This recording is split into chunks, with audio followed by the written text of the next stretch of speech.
So for section 1.2, we're going to talk about types of data, different ways to categorize data. And the first division usually comes between whether your data is qualitative or quantitative. Specifically, a definition for qualitative data is data that has names or labels. So in this case, we're talking about the quality of something or some sort of attribute. How can we classify this data? Now, even though we're looking at more of a name or a label, keep in mind that the data can still be a number, such as area code. But that just represents a label. So doing math would not be possible, or like in the case of area code, math would be possible, but it wouldn't make sense. The average area code in Southern California, what does that mean? And sometimes instead of referring to data as qualitative, you might see it referred to as categorical data. But some examples of categorical or qualitative data that is a label would be like smooth, red, large.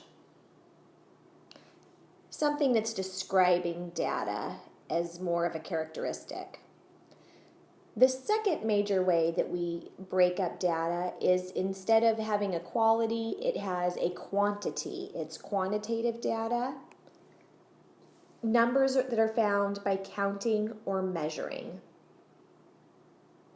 So we can do math, and math is meaningful. So for example, of qualitative data, numbers of shoes, speed of a car.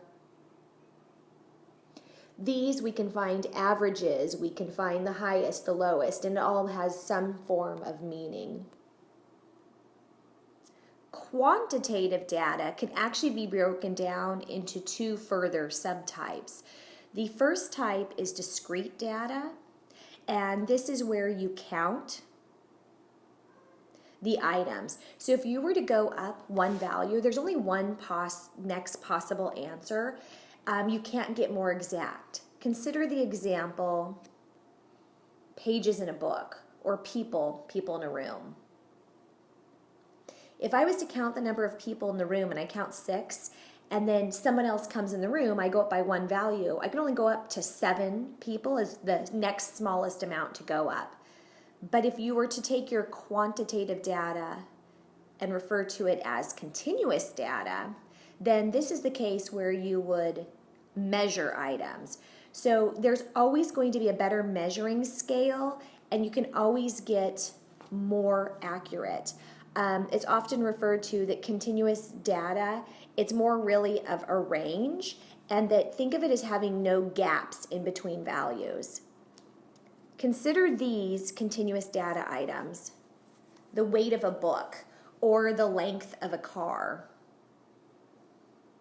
In this case, if a book weighed 6 ounces and it was to get a little bit heavier, the next logical number isn't necessarily, well, it could be logical, but the next number doesn't have to be 7 ounces. It could be 6.5 ounces or 6.1 ounces or 6.00003 ounces. There's no next weight, because whatever you think of as the next weight, somebody can actually find something even slightly lighter that would make your book heavier, if you can follow that sentence.